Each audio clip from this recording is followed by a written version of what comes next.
Hello, hello, hello. It's me, the MetaVerse Explorer. I'm back again, another episode to update you on Star Atlas. Now, we have a few things to talk about on this episode. We have a look at the DAO treasury, we have a look at some new pictures, and just a small snippet of my ARC fund, which I'm very thankful for. So this is a video that's detailing some of the changes to the DAO treasury. This is now live. You can go and see this.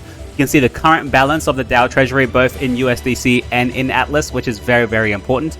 And it has a Solana balance of like 1 Solana. It doesn't matter. It's very good to see where the revenue is actually coming from, like if it's coming from the marketplace fees or if it's coming from actual game activity, which in this instance is the R4s, or soon in Sage will be turned into the R20s. So there's also the revenue composition, the game, marketplace, and total revenue as well. It's a really good thing. So this is just a video. I'm actually going to load up the website so we can have a look ourselves. And that's about it. And then, of course, in full transparency, they give you the DAO Treasury wallet. This is the DAO Treasury wallet. Got $1.3 million in it. USDC is 125,000 and Atlas is 1.2 million, which is quite a bit. Now, important thing here. Let's read it. The DAO Treasury will enable the Star Atlas community to make informed decisions about the future of the metaverse and ensure transparent and accountable DAO management. So that's the video. Let's go ahead and actually go and look at the treasury. I've logged in over here. This is the website. We're looking at it live now. So the DAO treasury total assets at the moment is $1.7 million. Now keep in mind that this does change. The price does fluctuate. Why? Because it also has Atlas inside. It's got 397 million Atlas.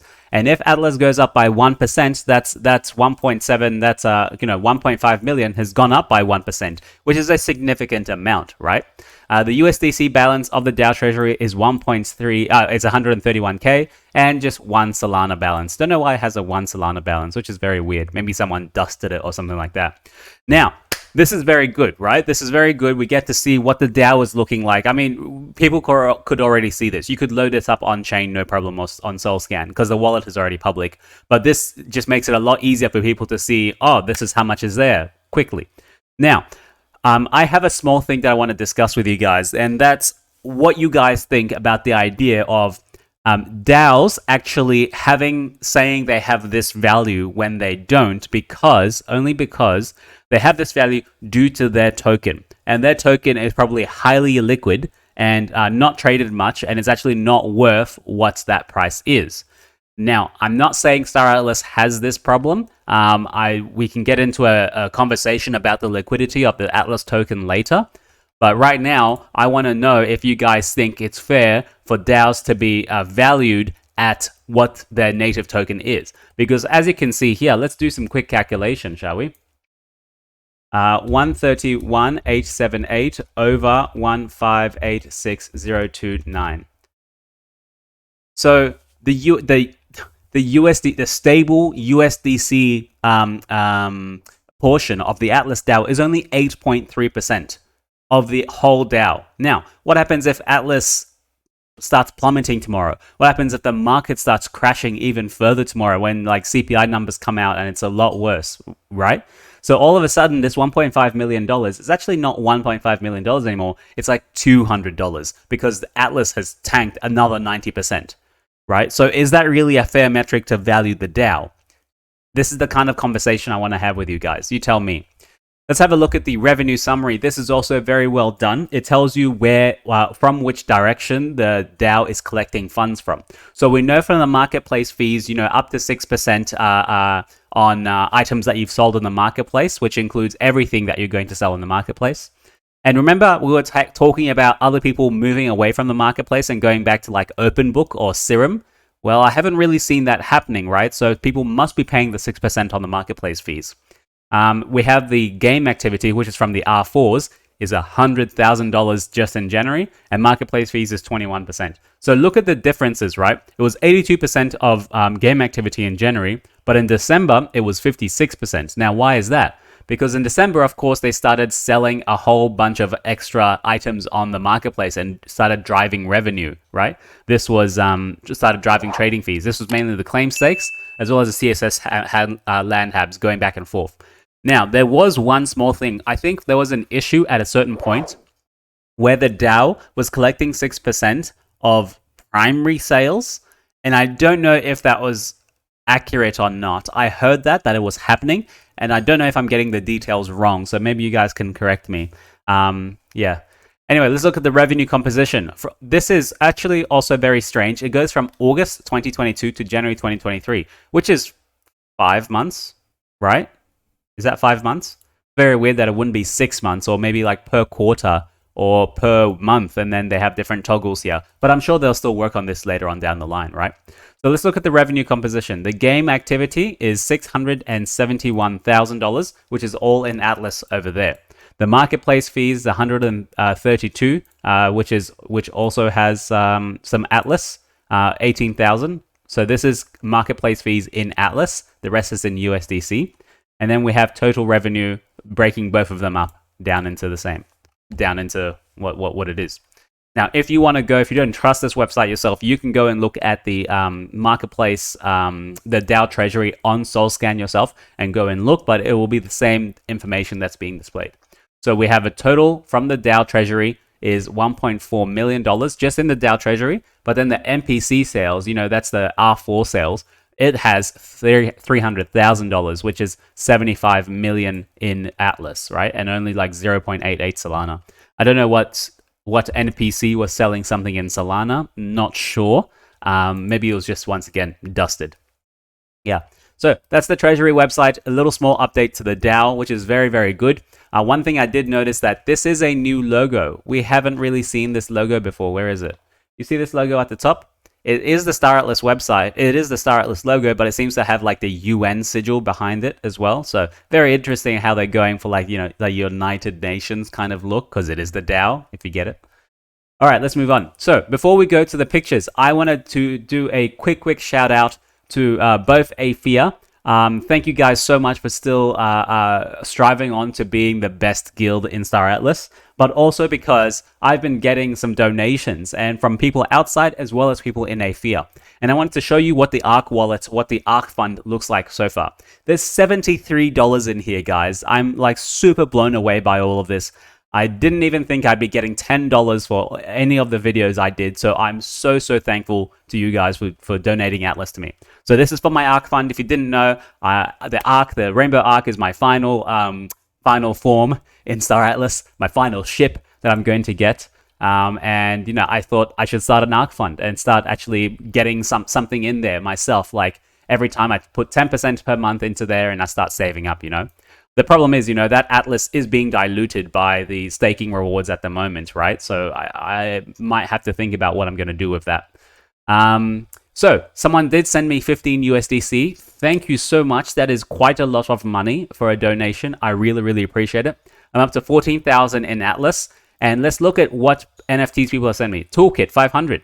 Food, 500. Fuel, 1,000. And ammo, 1,000. So thank you to the guys who sent me all of this food, fuel, ammo, resources. They will come in handy. They will come and kill your ship and take all of your loot away. So thank you. One last thing I wanted to say from an AEP member. I want to say thank you, man. And you know who you are. He gave me a Cosmic Sound. Now, this is an NFT that was given out not long ago. This was, I think, 6,000 in circulating supply. Why is this very special? Not very special, but why is this special, right? Let's read it. Music Festival patch increases crew morale, which is also good, social cohesion, and get this, also increases your overall good fortune in the metaverse. And this is the luck stat, guys. Remember I asked Michael Wagner a long time ago about the luck stat, and it says, yes, there is a luck stat. And this is very likely to increase your luck stat. We don't know how long or what value it is, what statistic it is, but hey, it's still great. So there's a certain time that the luck narrative might come in, just like Step N. You know how no one was worried about luck, and all of a sudden, everyone's like doing their boxes and everything in luck. So this could come in. So thank you very much, man. I really appreciate it. And if you want to send me something for all the videos I do, I appreciate it as well. My wallet is itsme.sol. itsme.sol. Now let's go to some pictures, shall we? This is the Pierce X6 shared by Bunthius in the Discord. This is the same picture that we saw previously of the same X6. I think they're trying to model it up and get it in a final state so that we can play it.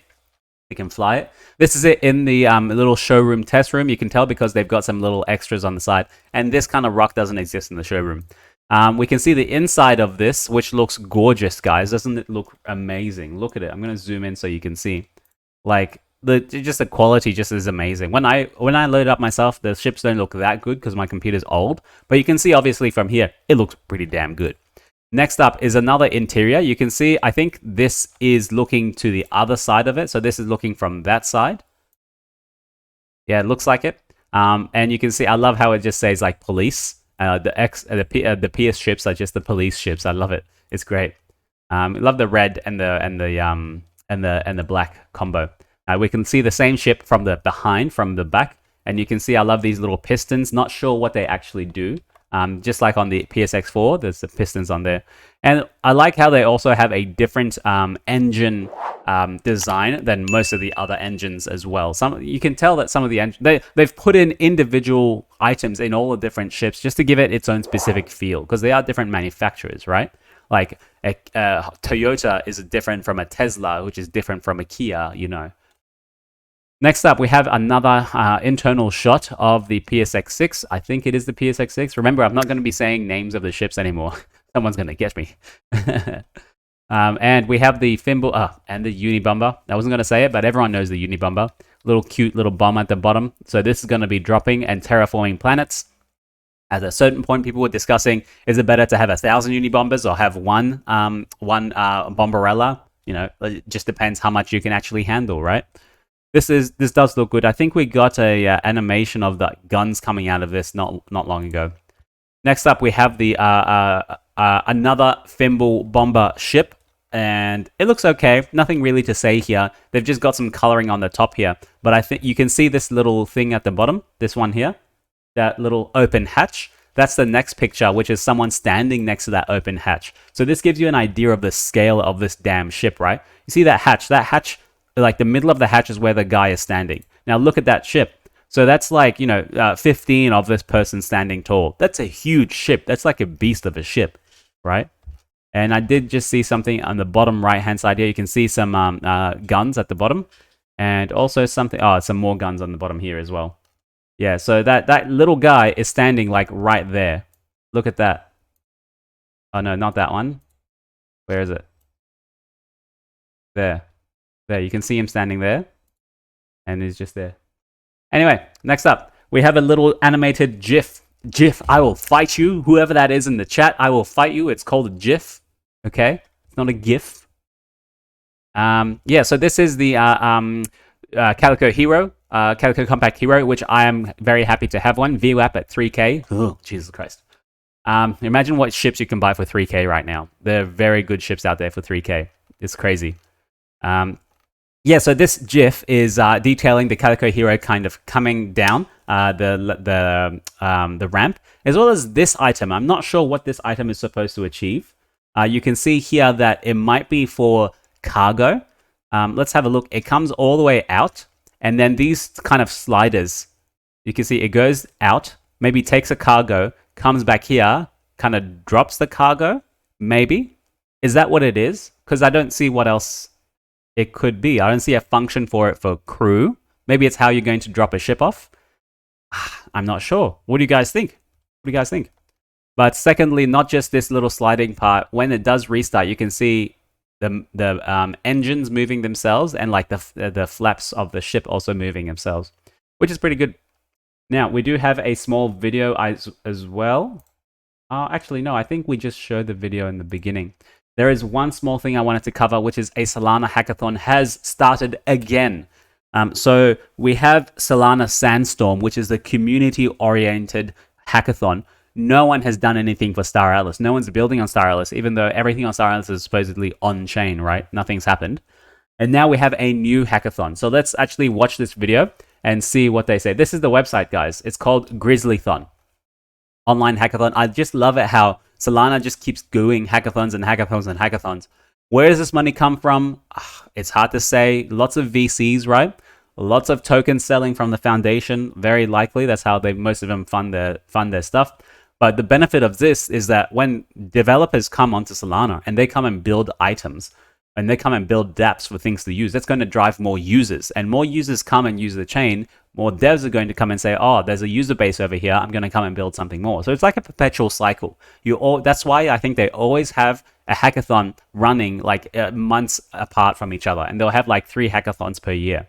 It's pretty good. The prizes are also very good, guys. Grand Champion is $50,000. Climate Award is $5K. University Award is $20K. There's lots of tracks. There's the mobile track, which is amazing because the Solana mobile is out already. I'm sure there's people doing this already. There's a DeFi track, payments track, a consumer track, which is very interesting. I wanted to see what this consumer track was. I'm going to read into it a bit more. Tools and infrastructure, gaming, and then DAOs and networks. And of course, Super Team is going to be doing them. And you can see here a whole bunch of judges. Now, let's look at the video because I thought the video is actually pretty good. And then let's end it. Let's look at this video. Web3 is having a very tough year. I would not touch crypto in a million years. It's just disgusting. It's like somebody else is trading turds and you decide I can't be left out. I called it a decentralized Ponzi scheme. Bad news, crypto is dead.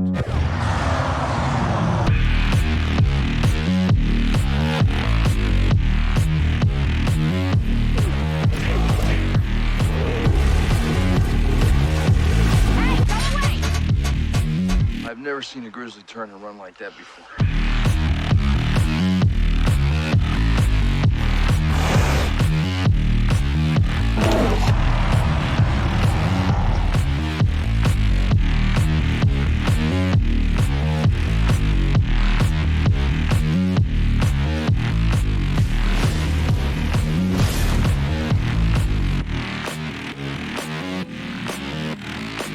I like it. There's a bit of meme culture involved here. It makes it pretty good. I think that one could have been improved a bit more.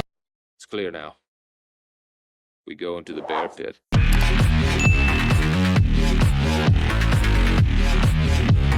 February 2nd. So like for me, that's already February 3rd. So this is already this is February 2nd for me already.